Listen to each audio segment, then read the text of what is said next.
Dina Raraga Festival Kota Layak Anak 2018 anu dilemangsungkeun di Gedung Sasana Budaya Ganesha atanapi saboga Menteri Pemberdayaan Perempuan dan Perlindungan Anak atanapi P3A Yohana Yembise ngetelakeun.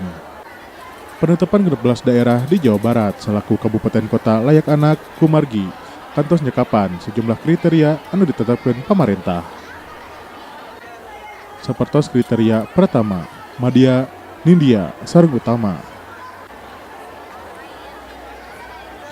Dilebat kriteria kasebat. Pemerintah menggunakan 24 indikator.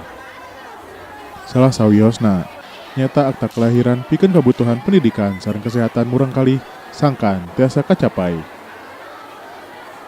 Salian teu eta, ruang ramah murang kali sareng taman kaulinan oge janten panilaian supados tiasa nunjang tumbuh kembang bakat sareng kreativitas murang kali ti kawit alit.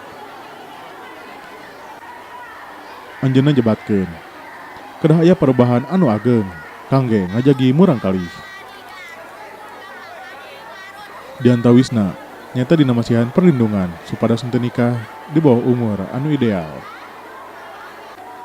Kukituna, Kementerian Pemberdayaan Perempuan dan Perlindungan Anak atanapi P3A ngarojong supados para sepuh murang kali manut kana undang-undang soal perkawinan.